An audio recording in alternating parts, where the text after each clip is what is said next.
Yo, what's up guys? Bimbi Moto here. Sa video na to ipapakita ko sa inyo kung paano ba magpalit ng bearing dito sa ating manibela, no? So ito yung gagamitin natin na bearing, knuckle bearing. So bakit nga ba knuckle bearing yung ginagamit ko o gagamitin ko? So yung condition kasi ng kalsada dito sa amin sa Bulacan ay hindi maganda. Lahat ay maluwak. So kaya kumuha na ako ng mas matibay na bearing, no? Itong knuckle bearing. So ngayon ay ipapakita ko sa inyo kung paano ikakabit to. So una natin gagawin, tatanggalin natin tong kaha na to, buo, harap na yan, pati yung gulong at yung front shock na yan. So tatanggalin natin para hindi tayo mahihirapan magtanggal doon sa ating T-post. Okay?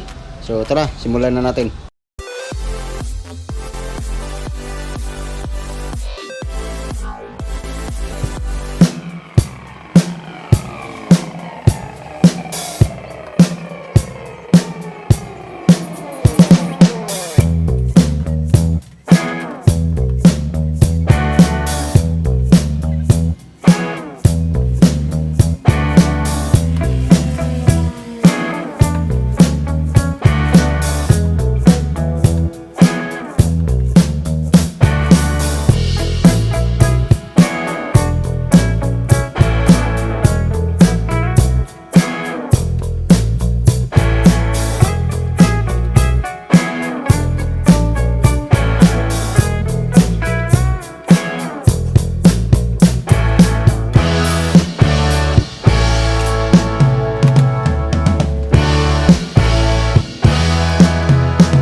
So yun guys, at natanggal na nga natin lahat yung cover, gulong, tsaka yung lock dito sa mismong manibela. So dito ay makikita na natin yung pinaka crown, no, o yung pinaka sa ating T-post. Ayan, nakabalot siya ng goma. So ito, luluwagan na natin to para bumaba na yung mismong T-post dito. Okay, so meron siyang dalawang lock. So una natin tatanggalin yung ibabaw, tapos sumunod yung ilalim para matanggal na natin yan. So yung manibela ay dyan lang yan. Pag naibaba na kasi yung T-post ay kusa nang mahugot yan. Okay, so tara.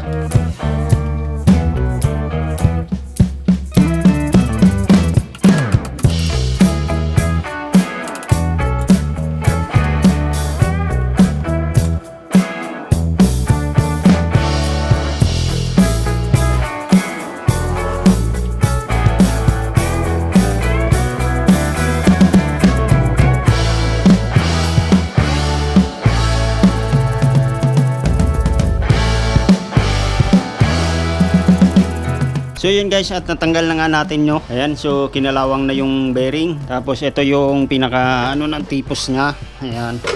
So kung napapansin nyo dito, ayan di ko alam kung makikita sa camera, no. Meron na siyang kanal, kaya ito nagkakaroon siya ng kanal sa gitna o yung humihinto sa gitna kapag masyadong maigpit yung ating lock sa manibela, no. Ito yung nagkakaroon ng kanto gitna. Ayan, yung mismong bearing ng itong mismong bearing na to ay may na siya, may parang hulma na siya dito, no. So ganun dito sa kabila. Ayan, so kinalawang na siya. Ayun, may mga kanto na siya, hindi ko alam kung makikita nyo sa camera, no. And may mga na yung mismong pinag-aanohan ng bearing, may mga huka na, no, o yung may mga kanal, kaya dyan siya nagkakaroon ng kanto o yung humihinto sa gitna. So dito sa itaas ay wala naman siyang problema, no.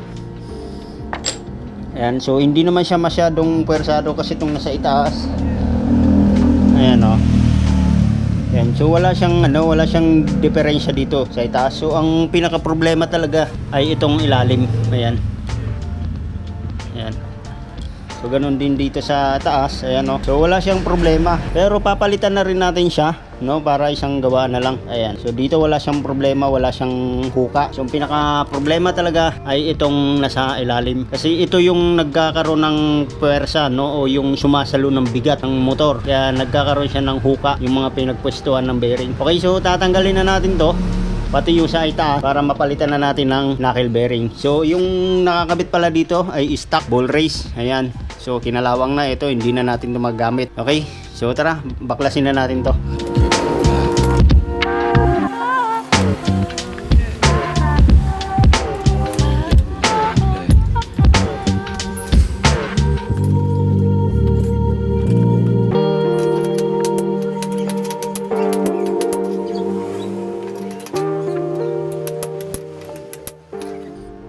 So yun guys, at natanggal na nga natin, no. So kung napapansin nyo, ayan, ito yung sinasabi ko na may huka na yung pinaglalagyan ng bearing. Yan. So ito na yung nagkakaroon ng kanto sa gitna. Ayan, oh. Ito yung humihinto sa gitna, kaya pag hinigpitan nyo, nagkakaroon na siya ng kanal sa gitna, kaya ang hirap niya na kontrolin, lalo na kung medyo malalim na. Pag niluwagan nyo naman yung manibela nyo, sobrang luwag, ang tendency naman nun is maingay. So kaya papalitan na natin siya, at ang gagamitin nga natin, knuckle bearing. Yan, so ito yung gagamitin natin, no, mas matibay. Sa mga gusto nga palang bibili nito, ilalagay ko yung link dyan sa description para ma-redirect kayo sa pinagbilan ko. Okay, so tara, linisin na natin, lalagyan natin to ng grasa at isasalpak na natin. Okay,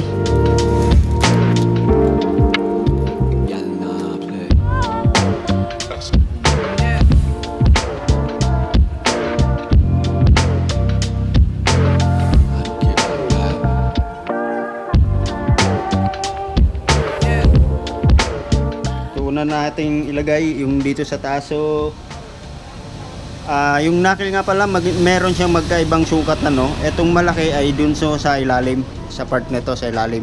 Eto namang maliit ay dito to sa itaas. Okay,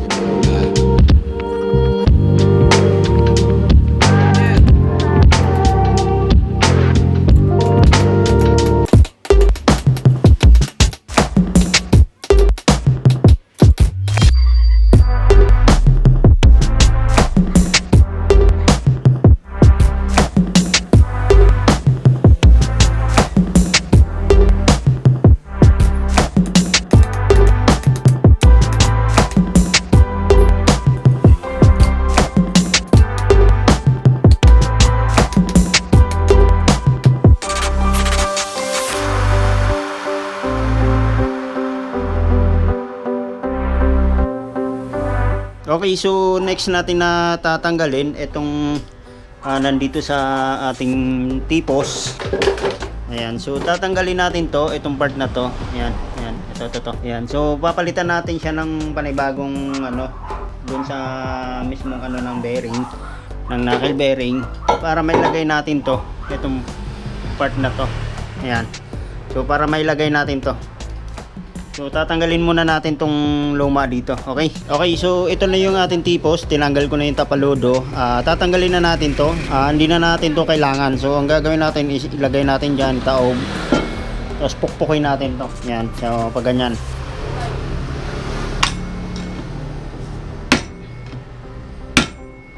Ayan, so natanggal na natin. Ang hirap niya tanggalin. Okay, so next natin na ilagay yung ano ng knuckle. Ayan, so lalagyan natin siya ng grasa na marami para hindi siya kakalawangin, at syempre hindi siya anuhin ng tubig. So yung nilagay ko pala na grasa, high temp. Ayan, so damihan lang natin to ng grasa. Okay, so ganyan. So ilagay na natin to sa motor.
So yun guys, at natapos na nga natin palitan ng bearing sa manibela, no? So ganun lang po siya kadali, magpalit ng bearing. Yan. So yan guys, bago tayo magtapos, kung bago ka lang dito sa aking channel, huwag mo kalimutang mag-subscribe. At syempre, pindutin mo na rin yung notification bell para updated ka sa mga upcoming uploads natin. At i-like mo na rin tong video na to kapag nagustuhan mo, okay?